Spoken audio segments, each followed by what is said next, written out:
Hi guys, welcome back to my channel.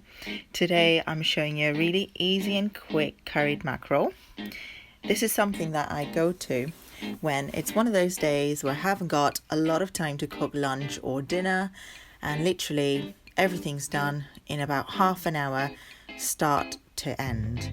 So honestly guys, super easy to prepare and super yummy.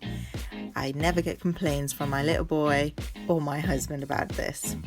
So once you've got the ingredients all prepared, what you've got to do is get the pan on, and when it's hot, pop some oil in. I'm just using regular vegetable oil, and when the oil and the pan gets nice and hot, you want to add in your mustard seeds.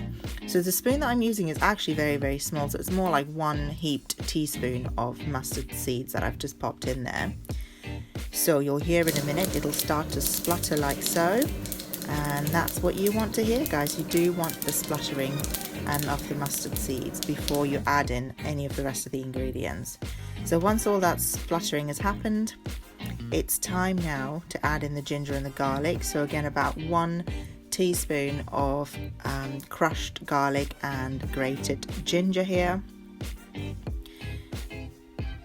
Once that's in, you can just pop the onion straight in as well, to be fair, and stir fry everything until it becomes nice and soft.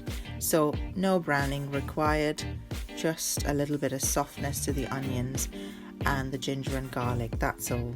Mainly you're doing it just so that all the flavors come together and the garlic and the onions and the ginger can release all of its oils and flavors into the pan.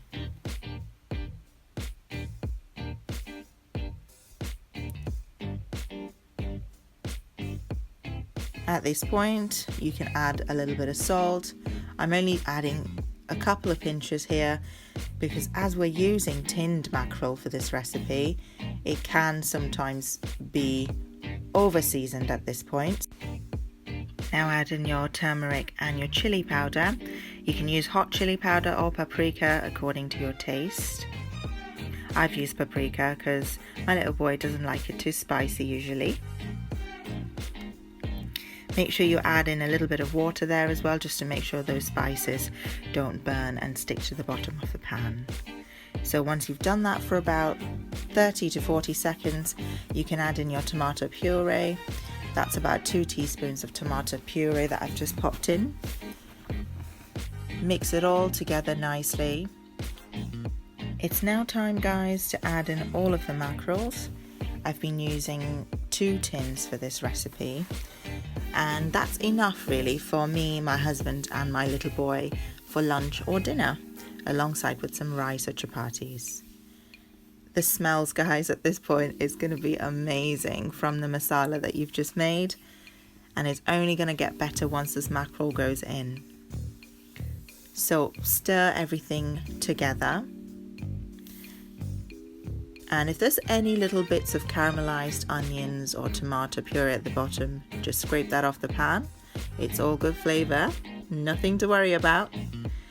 Add in some water as needed to make that sauce a bit thinner, or have it as thick as you like. This is really up to your taste, guys. So as I'm having it with rice, I do prefer a little bit of sauce, which is why I've added in a little bit more water there. Pop the lid on now, or simmer open for about 5 minutes, and you'll find at the end of this 5 minutes that your curry has come together nicely. The mackerel's warmed up nicely in the sauce, and it's perfect and ready to be served. You really don't have to garnish this with anything, but if you want to, some freshly chopped coriander is the best garnish for this curry. Do taste it at this point and add a bit more salt if you need to for seasoning. As I said, if you add too much at the start, it might be a bit over seasoned. So this is the best time to season it again. Mix it all together and you're ready to serve. I usually serve mine with a bit of rice, with a bit of lemon pickle on the side, and it is so yummy. Always a treat in our house. Thank you so much for watching all of my videos, and I hope you like it. I hope you subscribe to my channel and press the bell icon for more notifications of new videos.